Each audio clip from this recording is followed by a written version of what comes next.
it still is exciting to me when I see it in people's bathrooms or when I see a box on someone's doorsteps. Danny Alexander is the co-founder and chief of product and purpose at Who Gives a Crap, the cheeky, mission-driven toilet paper company that's donated over $10 million to help build toilets and improve sanitation around the world. It's so wild to me that you started by bootstrapping and IndieGoGo and you're over $100 million in revenue. With a background in industrial design, Danny is the mind behind the brand's sustainability-led product innovation and playful, purpose-first ethos, and into a cult favorite brand sold in over 40 countries. We're so excited to share Danny's incredible journey with you. What's an unpopular belief you have about entrepreneurship? Ooh.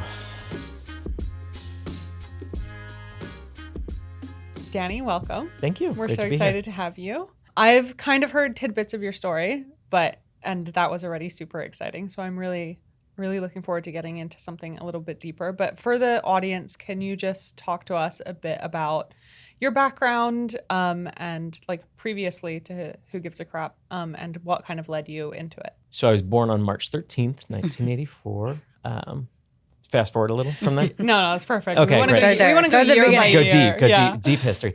I studied industrial design and I started my career as a product designer. I was always really good with my hands and always loved making things and designing things, but I was always a little bit too science-minded to be just an artist. Not to say that just an artist is a bad thing, but it was just I think the way of solving problems as a designer really appealed to me. So I studied design, worked for a few years at Method, the cleaning products company, designing packaging there. It was a really amazing job. Ultimately taught me a lot about how to use packaging design and product design as essentially a Trojan horse for sustainability, which would come to be a big part of my career now. I ended up leaving Method because I was really passionate about social impact. And so as much as I love the environmental sustainability side, I felt like I wasn't doing the sort of social part that I really wanted to do. So moved to South America very randomly. We can go down that wormhole if you want to, but ended up starting a design consultancy down there, essentially doing partly volunteer work and partly consulting work for nonprofits, and loved it, fell in love with it. Came back to the States with the intention of getting an MBA and really going deep into entrepreneurship, and realized that I was just not enough of an academic learner to make paying a fortune for an MBA worthwhile. And I decided instead to look for startups that were doing really interesting things that I could support as a designer. And I ended up meeting a number of them. I became a partner in two of them at the same time, one of which was Who Gives a Crap, the other which was a coffee company that didn't end up working out. And I did it in my spare time, essentially, while I went on to work at IDEO.org, the nonprofit design consultancy. And for the first couple of years of Who Gives a Crap, it was a side project for me and for my co-founders as well.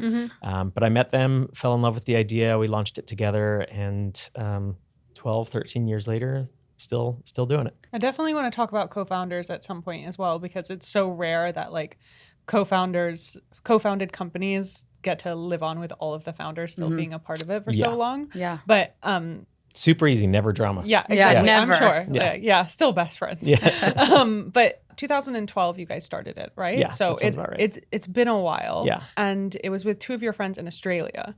So can you talk about why Australia? Yeah, well, they actually weren't friends. So I met them. I was essentially teaching design thinking at like a business plan incubator competition, and my two co-founders were there from Australia. They're both Australian and live in Melbourne, and they had this crazy idea for a toilet paper company that donated half of its profits to charity, was sustainable, and it had the name Who Gives a Crap. And I was like, this is just like too good. I have to somehow be involved in this. And so I started by just advising them on design and then actually doing the design. And then within like a month or two of working together, it was like, this is great. We should just do this together. And so we became partners and jumped in and did it together. I think our co-founder relationship is really quite unique, and partly because we weren't friends. I think we really met through this idea. But then also because they were in Australia, I was in San Francisco, they were doing other things, I was doing other things. I don't think we were all three in the same room together again after that first day that we met for probably about 5 years. What? Yeah, which is crazy. And I think even between, I mean, we've been working together closely for 12 years now. Yeah. We have a much larger business. We've been through a lot together. But even now, we see each other 2 or 3 times a year for a week or so at a time. But during, deep remote work. Yeah, Very and deep everything remote is work. remote now. So like that makes sense. This is like 2012. This was Skype. Like, That's unheard of. This was Skype and email. I need to punch in on 2 things. Okay. I can't. We've already gone through so much. But for me, it's like the name is so compelling. I remember buying the product. I think I was really pretty early to buying the product. And who gives a crap? The name obviously stood out a lot. The packaging, like, can we talk about like where the name came from? And like, you were trying to shock people with the name. So like, just tell me a little bit about the name. I wish I could take credit for the name. In fact, I was pushing against the name. The name came with the idea. So Simon, my co-founder, was looking for a product, essentially products that he could sell that everyone used, that he could attach a social mission to. And so he had an epiphany moment in the bathroom where he walked in, saw the toilet paper rolls, and said, "That's it. We can do toilet paper, and we can call it Who Gives a Crap." And the name stuck. And so when I met him, I thought it was hilarious and really fun, and it really started the conversation. I think what I underappreciated is how valuable that conversation would be to our growth, like how valuable having a name that people will talk about is to a company. It's so rare, and we're so lucky to have it. When we started in Australia, and for the first few years, we sold exclusively in Australia. When we launched in the States, I really didn't think it would work here. I thought it was like crass and Provocative. too provocative and too edgy, and it just wouldn't land with us proper Americans, which is funny reflecting on now, because like, look at us now. We've gone so far the other way. Heathens, yeah. But I pushed on it, and we tested a few different names. So we set up a few landing pages, just like mocked up packaging with a few different brand names, pointed a bunch of Facebook ads towards them. Even though you already had years. what it was named with like with audience. Like a good size growth in Australia. We just didn't know, and before we launched, we figured like it was so low investment to test things back then. Like now to get a number of clicks, low stakes, not big stakes. That was low stakes back then. Everything about our growth in the early days was low stakes. And so we tested it with a bunch of Facebook ads, and ultimately there was another name that performed slightly better. But I think we just decided like having one brand and a brand that was like fun and worth talking about was more valuable. And to this day, I think it's like probably the first and best decision we've ever made. When I advise people, and I'm sure you as well, is like test everything, right? Yeah. Like in the beginning, like don't be specific about like the product or the name.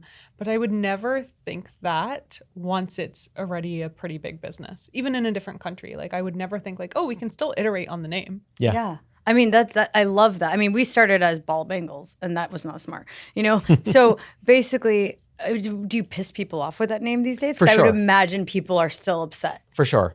And I think ultimately our calculus is that like enough people like it enough that they'll talk about it, that it makes up for the small number of people who are offended. I mean, by it. I needed to talk about it today, Exactly. so that's great. Exactly. Also, even people talking about it negatively is still people talking about it. I think so. You know? And it's also, I mean, our packaging design is like probably the second great decision we made, which, So you know, good. having our logo on the front of every wrapper and having that displayed in people's bathrooms, it's hard to see something that says "Who gives a crap" and not want to pick it up and read it. And it's a time to read, right? That's and so, how I found out about it. Like I went into a bathroom in someone else's office Yeah. and was like, what is this crazy packaging? That's same. My sister had it, and I was like, "What is this? I need it." Yeah. And then you find out about the social component, and you're like, "Why would I buy anything else?" Well, thank you. I You appreciate never it. think about your product in that stage where it's like out of the pack, like out of the box, essentially, as still marketing itself. Yeah. Well, that was actually our like big idea, and I think that was something I took from Method, because Method really became famous for like making hand soap originally. Now many other products, but hand soap, something worthy of displaying. And the idea there was like, how do you make your product your billboard? And so I really took that with me when we were designing our initial line. The original idea was actually just the name and the product. And then when I came in, we started really thinking about it, and we thought like, I remember going into like a bathroom at a bar or something like that and seeing like all the rolls there were wrapped in paper, right? Yeah. But you never see that for like in-home use. It's always wrapped in plastic. And I thought, well, this is possible. Like clearly someone's figured out how to wrap toilet paper rolls in paper. And so that was the first insight, was like, okay, let's wrap it in paper. That like goes with the environmental mission. It's obviously a much better option. And then the second insight I had was I was walking I was living in San Francisco at the time, and I walked by a barber shop, and I saw a barber, like those poles in front of the barber shop with the twisty lines. And I thought, what if when you stacked them up in the bathroom, they all had those stripes, and you could stack them up and they would make like one continuous pattern. Love. So Simon and I mocked up, that was the first design we mocked up. We mocked up like a bunch of striped rolls, and our initial product was 48 rolls. It's still our most popular product. We mocked up 48 rolls of just striped toilet paper, and it was like absolute insanity. Like my eyes were hurting looking at it. So we loved the idea, but that was when that led us to like, okay, what if it came with different designs in every box, and there was like a variety. So opening it was kind of like a opening presents, which was still where we are today. I honestly, So cool. if I could like not customize, but like pick what paper I wanted, I would do that, because when you guys had like all of the bright ones and it was kind of crazy, it definitely was not my aesthetic, and it was for one what of the you're wearing right reasons now. I know, but it was one of the reasons I didn't get it. Like I was like, this doesn't suit my bathroom. Yeah. And if I could like pick personalize, it's Yeah. such a crazy thing. Like to Personalized personalize my toilet toilet paper branding. But I want to touch on mission a little bit, because I think that you guys were one of the first companies to like really tie that to your ethos. Like now everyone does it. Like everyone, it's like a requirement, right? It's almost like they're just like checking a box. Like we need to say X amount goes to donations. But not only do you guys, it sounds like you and all of your founders were already very mission driven. Yeah. What was the inspiration to integrate that so deeply? And I know like picking 50% of profits, like I still think that is unheard of. It's insane. Yeah. Like you see like 10% of profits, right? But 50% is so big. And you've donated what, over $10 million, which is crazy. So I just want to talk about the mission element a little bit. Again, it was another idea that I thought was a little crazy at first. And the original idea was we'll donate half of profits to charity. The original idea was we'll donate to help build toilets. Now we've broadened it to provide access to clean water and toilets. The early days, I remember questioning Simon. By the way, my background's in design, as I already discussed. Simon is like one of the smartest people I've ever met. He's and Jehan actually, but the two of them are like absolute geniuses, and they come from much more academic backgrounds. Simon's an engineer and an economist, and Jehan is a strategist, and both brilliant mathematical minds. And I remember questioning, like, isn't 50% of profits a bad idea? That just That's seems a lot like of money. How do you even make the numbers work? Yeah, and we were making like our first year's profit was like $5,000 or something like that. So it was low stakes, but I was like, every dollar of that matters in those early days, right? And I was like, I mean, we could donate $1,000 and then we'd have $1,500 left over of that $5,000 of profits. And the discussions we had led us to the idea that like it is crazy, but we believe it's so crazy that just like the brand name, it will kind of drive virality. I don't know that it's driven virality, but it's driven a lot of retention. Like you said, like you first notice the packaging often and the brand name.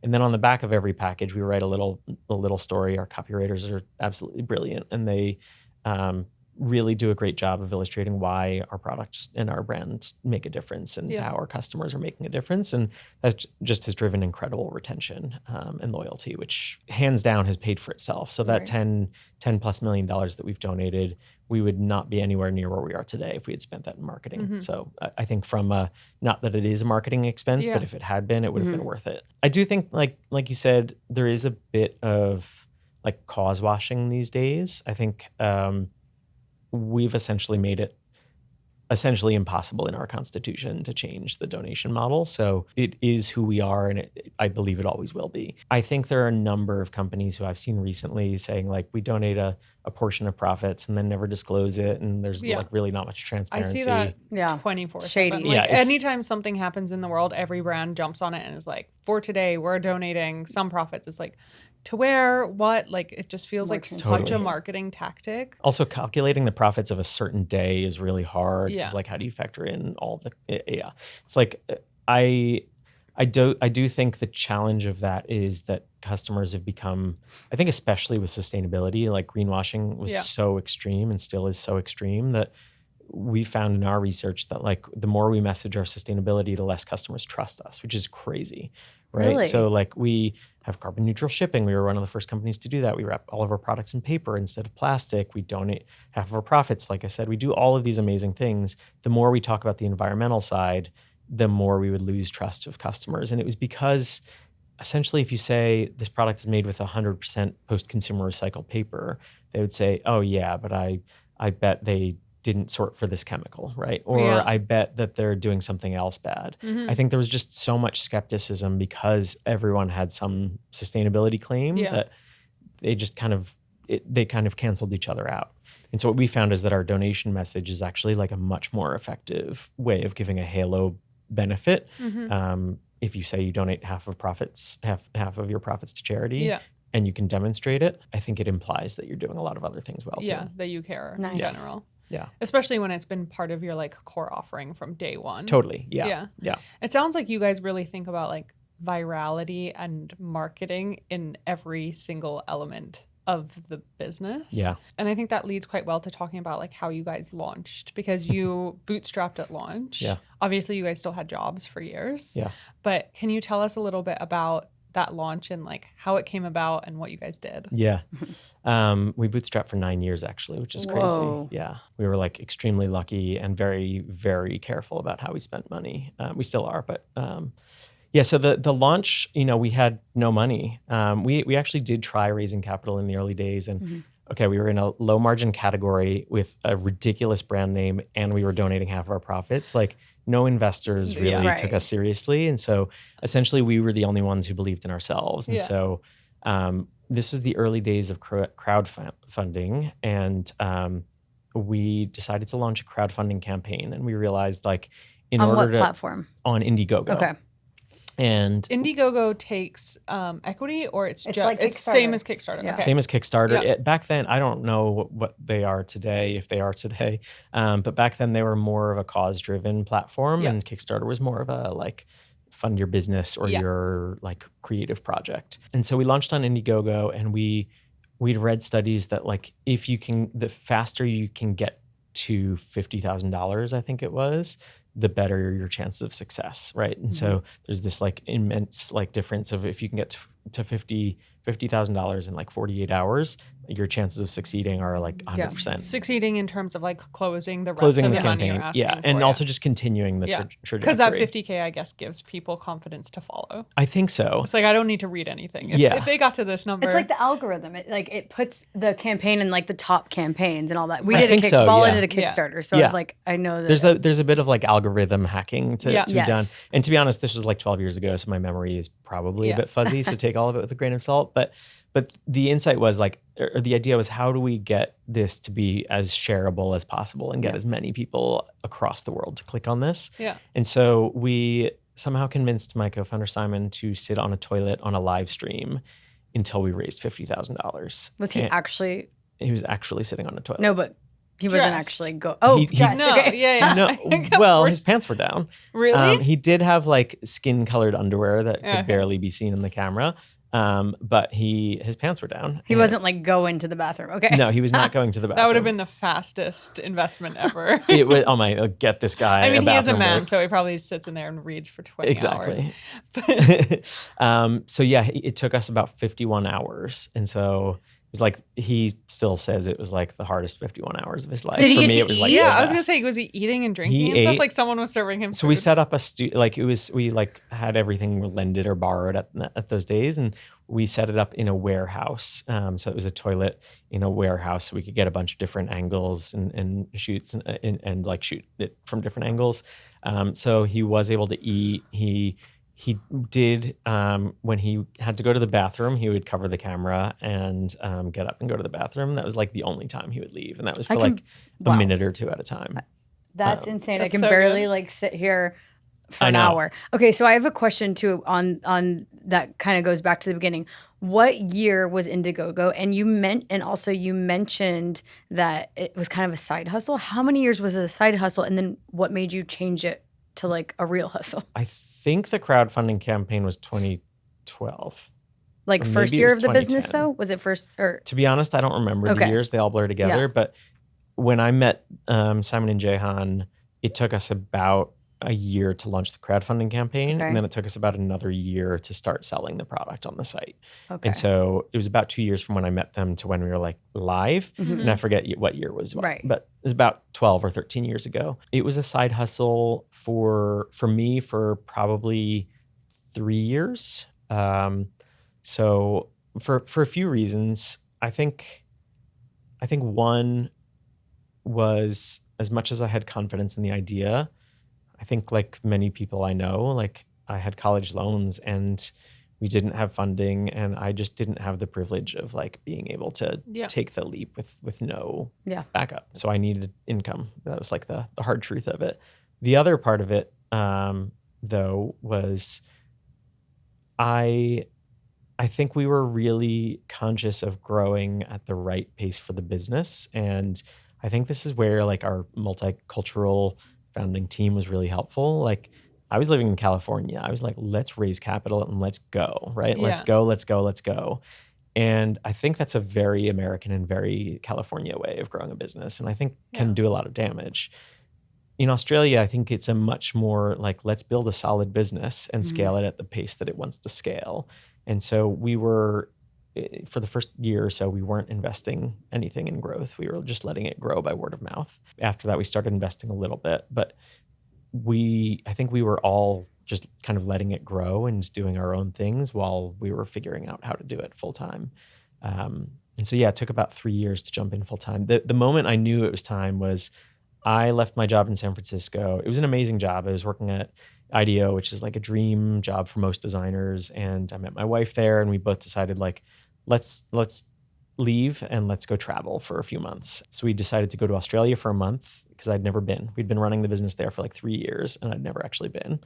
And then let's go to a few other places. And we went to Australia, and I remember the first like landing and getting in my co-founder's car.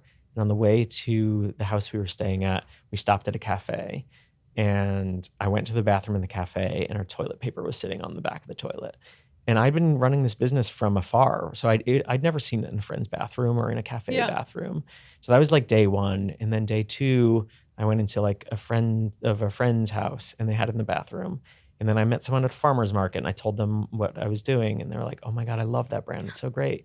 And all of a sudden I realized like, oh wow, we've invested like nothing in growing this thing, and it's growing.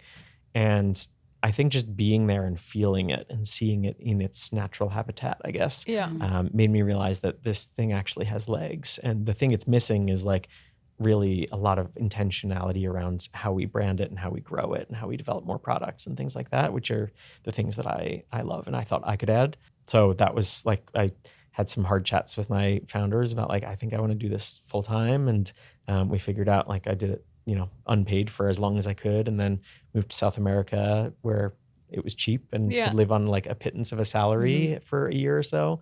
And then the rest is history. That was probably 2015 or 2016 maybe. So you finally like got the confidence in the idea in yourself. That's so interesting. Yeah, I mean, it would be so frustrating to me to be running a company in a different country where you didn't see the outcome on a daily basis, just from a motivational perspective. Yeah. Like, is this even making impact? Like, even though you see numbers, it's not as tangible, right? To like seeing it in people's houses. Like, I remember the first time a random person like asked me what I did and they knew what my company was. I was like, oh, it's not just friends. Yeah, it's like, actually working. I don't know if it's working yet, but like, like it is reaching other people. And I think that is so like confidence building, which is so important when you're like struggling to push these things through all the time. Totally.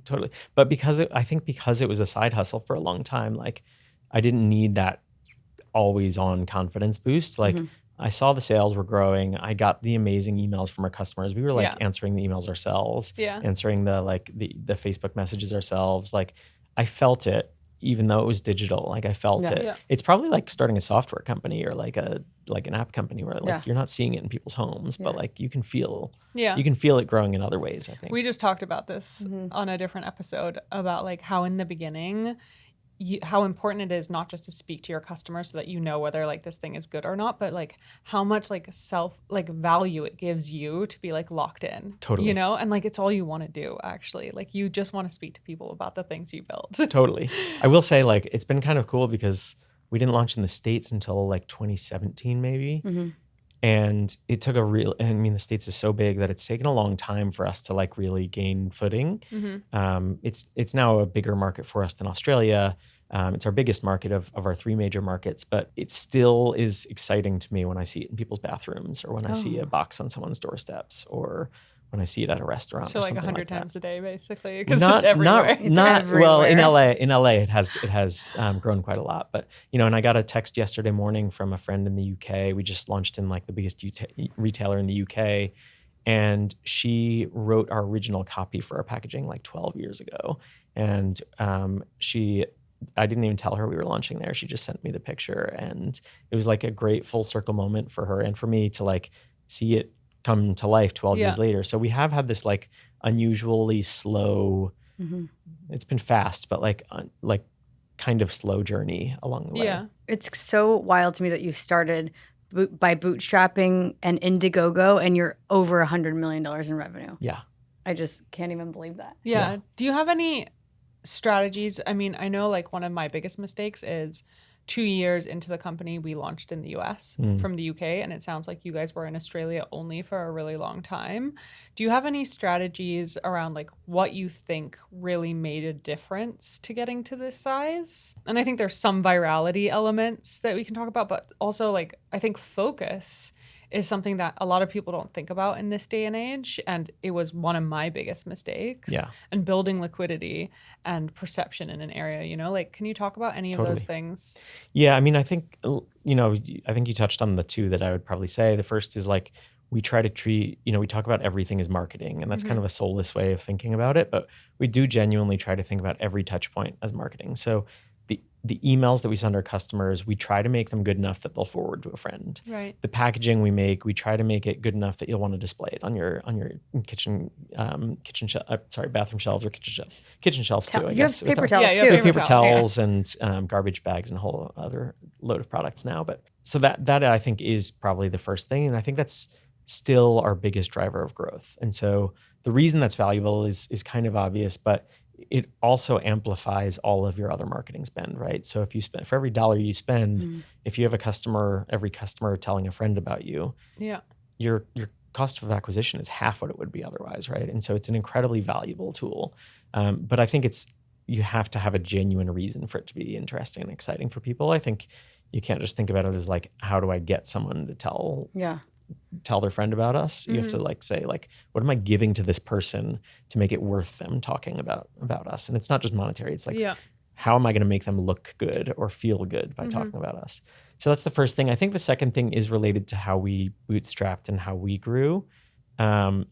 We had to be really intentional about every dollar we spent. And so for the first, I guess until 2021 really, when we raised capital for the first and only time, we did one thing a year. I just listened to the episode you had with Zach from Our Place. He talked about how you had to have something going on every day. And that's true. Like we had things going on every day. And I think that's a really good, I love that way of framing things. But for us, we did one big thing a year. So we launched paid advertising one year. That was it. That was like our big thing for the year. That is the next year we launched new products, and we launched 2 of them, and that was it. And we didn't launch new products again for like 7 years after that, or 6 years after that. The next year we went international, and we launched in the US and UK. And that was it. Like we tried not to do too many things in parallel. We just didn't have the team or the bandwidth or the energy to do, or the money to do more than one thing. And I think that led to like insane focus. Yeah. And on the one hand, like you can say like, by just doing one thing, there's a lot of risk, because if that one thing doesn't work, you're kind of screwed, right? On the other hand, like we were so laser focused on like sticking the landing on all of those things that like we kind of couldn't have failed at them in some ways, right? It's just like they had to work, and so they did. I think in 2021 we raised a Series A, and the intention then was like, instead of doing all of these big growth investments in sequence, can we do more of them in parallel? That was actually the intention back then. And so the pitch was, we're going to launch in new markets, new channels, new products, and new brands, which in retrospect, I now understand was like insane and a terrible idea. And I think we're still recovering from. And it's also what most people do. It is, yeah. Most people are like, I'm going to launch with like 5 SKUs and I'm going to launch on all of these channels and we're going to do like Amazon and D2C and retail. And turn on international shipping. Yeah, and then they're like, this never worked for me. It's like, well, how could it? Yeah. Like you can't possibly learn and focus on that one thing. Totally. And they compete with each other too. Yeah. So. But doing one thing a year would actually drive me insane because I'm like 100 things a year, like what you just said, and you are as well. Yeah. Like, how do you find 2 other co-founders that are aligned with just one thing a year? That would drive me crazy, I think. I don't think it was ever like an intentional conversation that we had to have. It's just like time. You were down. You just had the like, same this ethos. is just what we could do. It was like all we could handle. Can we talk about the soap? And to be fair, we were growing substantially. Like we tripled in size for the first several years. So like even just maintaining that growth with like fulfillment issues and like our products are really big and like, all of the customer service sides of things, like it was a lot to keep up with that scale of growth, even without doing big new things. I'm really impressed by your focus because I feel I'm the opposite. And there's something to be said about building a slow, steady business with focus. But I do want to talk about the soap because I noticed that went away. We were gifted it and then it went away. Tell me about it. Yeah. So like I said, we raised capital and part of the goal of that was to help us invest in a number of new things in parallel. We had this thesis that building a family of brands would allow us to grow faster than just building one brand. And the thinking there was like, who gives a crap has a certain brand equity. We couldn't expand into toothpaste or soap or shampoo or things like that with at least we felt we couldn't. And so we decided that we should test this theory by bringing in a new brand, building it in-house in the scrappiest way we could, and trying to drive cross-selling of our customers who are incredibly loyal and like really trust our recommendations, and see if we could drive cross-sell from our existing brand to a new brand. And so we launched a second brand called Good Time in 2022, I think. It was a line of plastic-free hair and body products. So a lot of bar soap, bar shampoo, bar conditioner, and a few other products. If that were the only business I had started, I would be happy and I would say it was a success. Like it grew to a couple $1 million and like it was profitable. It was doing well. It had like, we won a lot of awards for the product. It got like the customer loyalty was like insane, like unbelievably loyal customers. The problem was we were incubating the small business inside of our existing infrastructure. And so to make a change to the website, we had to compete with like, okay, do we make a change to this page, which is getting this many views and this much traffic and this much money essentially, or to our flagship brand. And that was on the website, but like the same is true for our logistics team, for our production team, for our customer service team, for our creative team. Like every team was basically like, how can we prioritize this when this thing is so much bigger? And no matter how many times we talked about like the strategic importance of it, it was really, really hard to drive focus on something that was small, relatively small, and was essentially seen as a distraction. And so we tried a number of things. We thought about like, do we split it out of our infrastructure and like put it onto a different website and like just give it some funding to grow on its own? But at the end of the day, that kind of invalidated the reason we were doing it, which was like, how do we help our customers make more impact with their purchases and drive more cross-selling with our customer base? And so we made the hard decision. We closed it down about 6 months ago. And we learned a tremendous amount. Like it taught us a lot about like how hard it is to stay focused when you're doing too many things.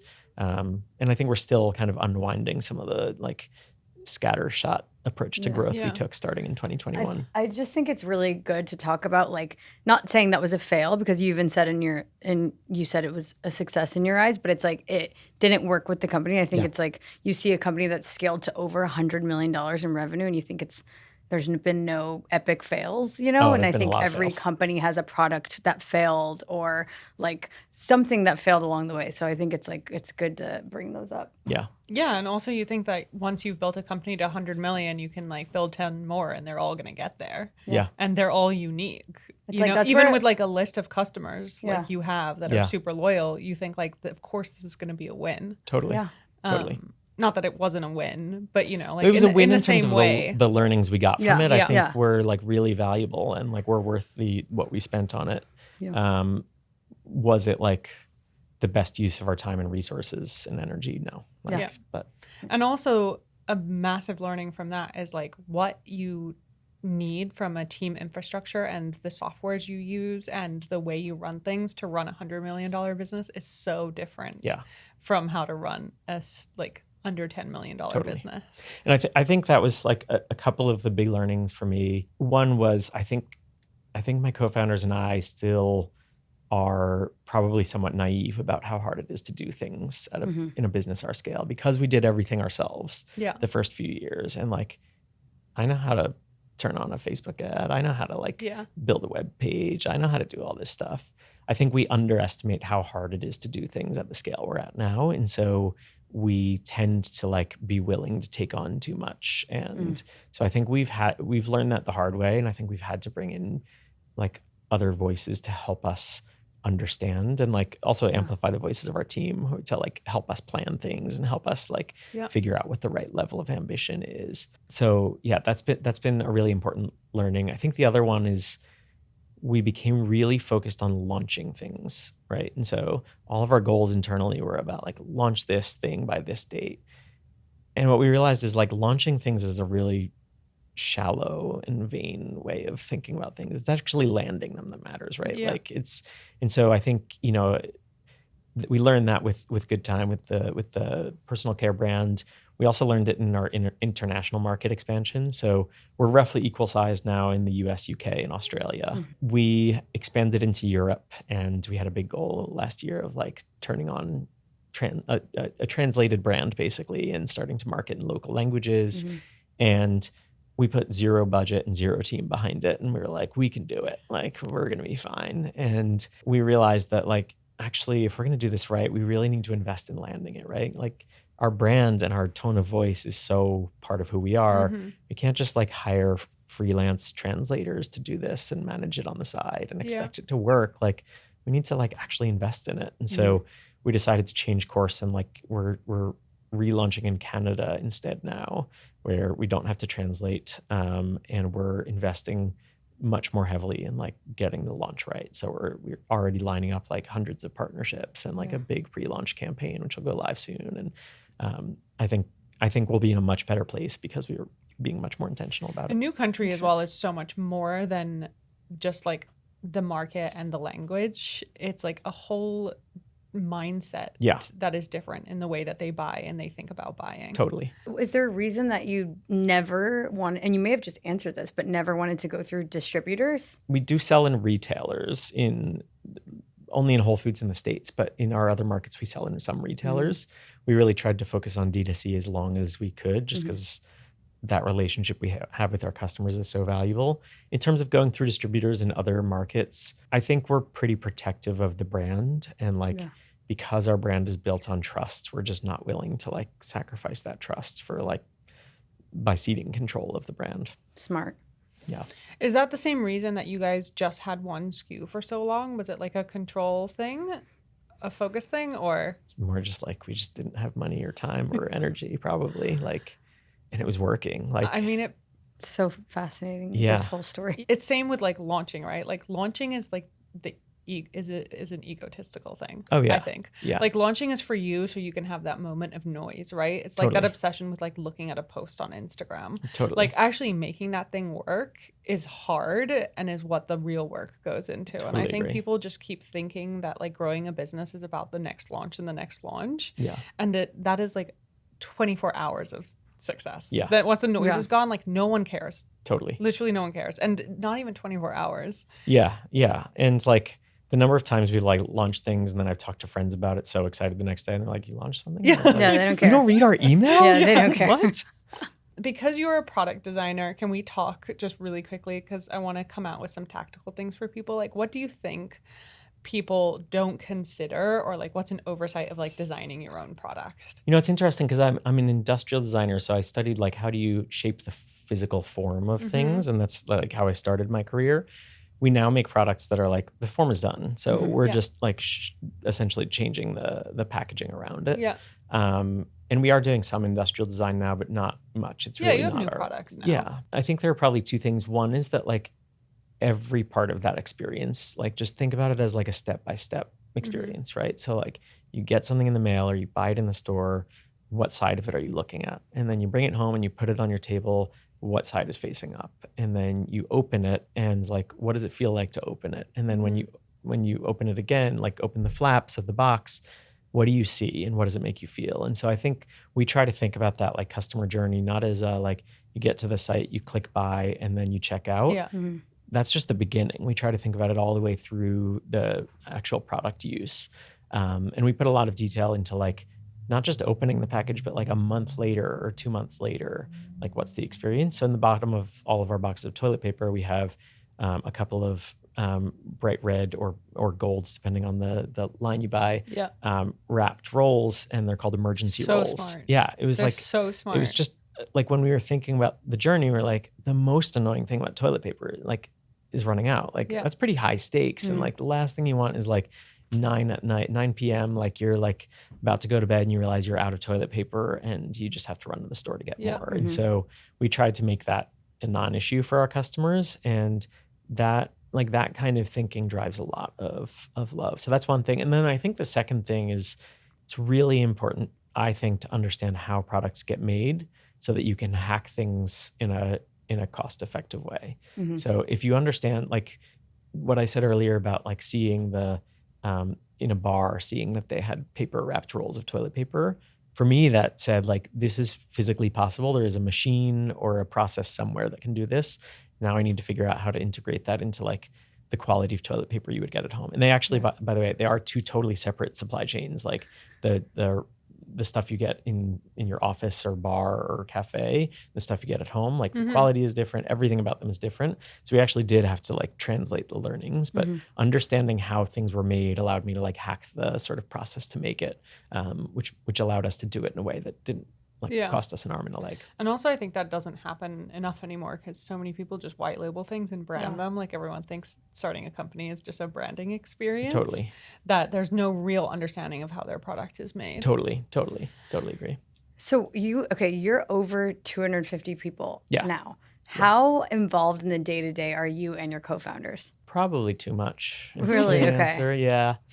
I think our team would probably say way too much. Yeah, I think it's varied over the years. I think one of the things that's exciting and crazy about founding a company is that like every 6 months your job title changes, right? Your job title is always the same, but your job description changes, totally. right? And so in the early days, I was like physically doing the design and physically writing the copy and like physically doing things. And then it became managing a team, but like I was still like art directing everything, and I was still like guiding all the strategy, and I was making the strategies.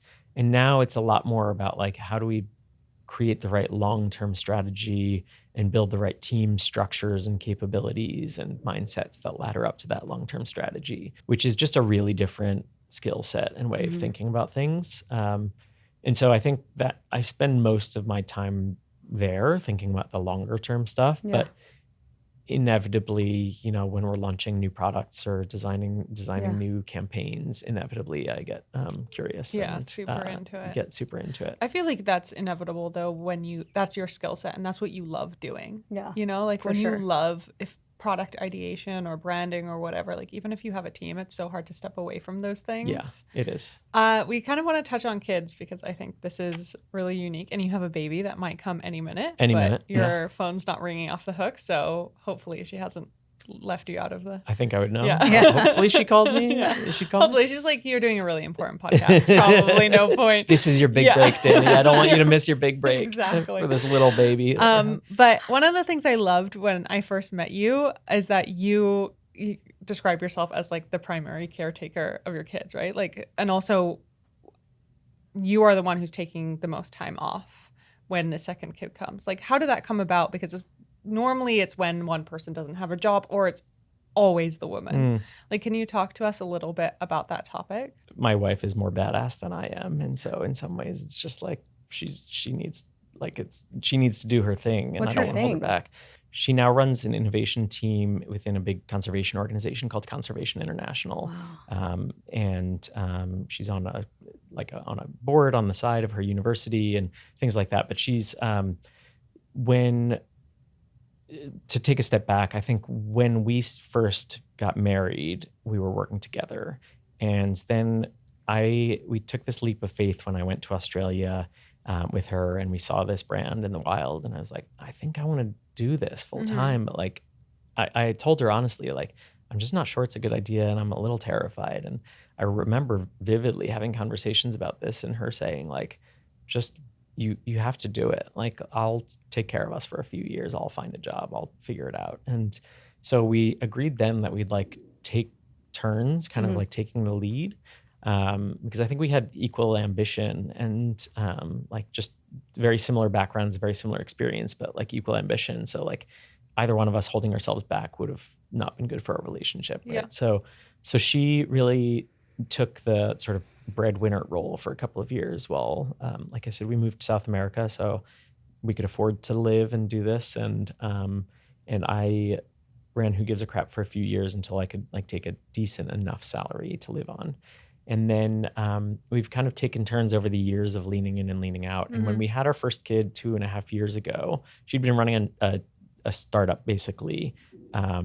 And this opportunity to lead an innovation team within a conservation organization, like there's like one of those jobs in the world basically. And that was her startup. She ran an organization called Design for Wildlife, essentially trying to bring design into wildlife organizations, doing it herself for many years and like really pushing a rock uphill in some ways. And so when this opportunity came up, it was like, you have to do this and you have to go in. And so she did, and she got the job and is like totally crushing it. But that meant that I had to take some steps back at work and really like hand over a lot of my responsibilities and like agree to be the primary caregiver. So that was the sort of part of it. And then the other part of it was, just like on a personal level, she had a really hard pregnancy and ended up in a wheelchair, and like she needed to be taken care of as well. And so I originally planned to take 2 months off with my first baby, which felt like a lot at the time. We have 2 months for 2 months for secondary caregivers, 4 months for primary caregivers.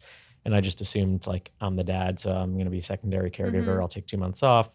And then a couple of weeks into it, I realized like, oh my God, like I'm dying here. Like I'm taking care of her and my son and like loving it. It's an amazing experience, but like I'm actually primary caregiving right now. I'm like, I hadn't really thought about this, but like, this is why we have an ungendered policy, and I should lean in and take advantage of this policy. And so I wrote my team and said like, actually, like I am a primary caregiver, it turns out. And so I took the full 4 months, and this time I've basically gone into it assuming and planning to be the primary caregiver. Yeah. Wow. Yeah. That's amazing. Okay, so a question that's never been asked to a man before, but how do you balance it all? Like at work, at home? Yeah, that's you just lean in. You really have to lean in. Question. It's like never been asked to a man ever. So yeah, I am going to ask you. I mean, I think I wish I imagine many of the people listening to this. Are there people listening to this? Yes. Yeah. Two. My mom definitely will listen to this. I think many of them will probably be like starting things or earlier in their journey. I think the reality, like, I don't know how you start something. You two would probably have much better advice about like, how do you balance things like in different parts of the journey. We were like 11 years in by the time I had a kid. We already had a team of like 200 plus people. I was pretty dispensable at that point. And so I spent the full pregnancy, my wife's full pregnancy, planning for my leave. Right. Onboarded people, brought people in and like trained them. And so I was able to step back with relative ease. And I did the same thing this time. So I think that's like lucky, honestly, that it happened at this stage. I think if it had happened like 8 or 9 years ago, I have no idea. Like I genuinely don't know how people balance it. I find it like truly inspiring when people can do it. I don't know. My experience with parenting is like it gives you such clarity about priorities. Like, Yeah. Totally. just like the bar for me to take a call at 6 p.m. and interrupt my dinner with my kid is 0 like, for me. yeah, Yeah. it's like, Natalie won't even take a call at 2 p.m. I won't even take a call. Natalie is like, no, I'm like, meetings. no, we I have should no meet once a week. She's like, no. Can't do that. No weeklies, no bi-weeklies. Forget it. I love that. That's Slack me. great. I try to have meetings. I with love her. that. She goes, maybe once I have a 3 month. kids. I cannot have meetings on my calendar. I love that. That's so, Yeah. I mean, it's so true. And meetings are like kind of self-fulfilling prophecies. You have a meeting, so you go to it. Doesn't mean you necessarily need to have it or that you get a lot of value out of it. Like, yeah, anyway. But yeah, I think for me, it's like, I'm much more efficient with my time when I'm working. And then I'm just like completely unwilling to like sacrifice things unless it's like absolutely catastrophic or really exciting. But I totally agree with that. yeah. Okay, we need to move into hot Yes. takes. Ooh. So we like to end these with a couple of hot takes. Okay. First question is, what's an unpopular belief you have about entrepreneurship? Ooh. I think there's a sense that entrepreneurs are like valiant and brave and like that you're like willing to like defy the odds and like do something because you have this like unbelievable calling. I think that's probably true for some people. For me, like my early journey was like filled with like insecurity and doubt, and like I hedged my bets. I had another job for the first couple of years, and as did my co-founders. And I think, so I think bravery is not about entrepreneurship is not about bravery. It's about like persistence and like willing to fight through the insecurity. Not having the insecurities. Yeah. I love that. Yeah. I think it's actually a bit about being naive and stupid. Yeah. You know, like And not brave what are and you confident. saying? What are you saying? Well, Some of the most- to everyone in the room, but Some of the most successful entrepreneurs that I know are deeply insecure. Yeah. yeah. Which is why most people start their own companies. Like, most people have a chip on their shoulder and they're trying to like prove something to the world. Yeah. I love And that that is answer, though. definitely driven by insecurity. Yeah. Okay, we have maybe time for one more. Okay. What is the tool, and it can be a book, it can be anything, it can be a pencil, that has brought you the most value as a founder? A sketchbook. That makes sense. Blank For a page, designer. moleskin. Do you with still a take I love notes felt tip pen? on paper? Oh yeah. You're not like a digital note. I have like every sketchbook I've used in the past 20 years. Well, that must be fun to move house. You're just Luckily, like I've moved like 40 every 18 boxes. months for the last 10 years. So I've moved them a lot. But yeah, they fill up several bookcases in my house now. Wow. But my wife and I are both designers, so we always sketch, and it's like a part of our lives. But like I can't adapt to digital note taking, I love and that. I just need to draw my ideas out. There's so many ideas probably in your notebooks. We need to get a hold of those. I recently looked through them, and I had this idea for a cheese company a while ago, and I was like, I don't think that was a good idea, but it would be really fun to start a cheese company. You could turn that into a coffee table book, I bet. Oh, ideas that never went anywhere? Yeah. Yeah. That would Very be fun. cool. Or how to not start a cheese company, and it's just your ideas of the cheese company that never came to be. Yeah, with all your Free spare ideas, time a book of free Don't worry, ideas. I'm just branding on your you paternity for you. leave. I love it. Great. Well, this was such an insightful This was great. chat. I really, really enjoyed it. And Yeah. thank you so much for coming. Thanks for having me. Thanks for tuning into this episode of Hot Takes, Big Stakes. If you could take a quick minute to review our show, it would mean a lot to us. Simply head to our show page wherever you get your podcasts, tap the review button, and share your thoughts. Thank you.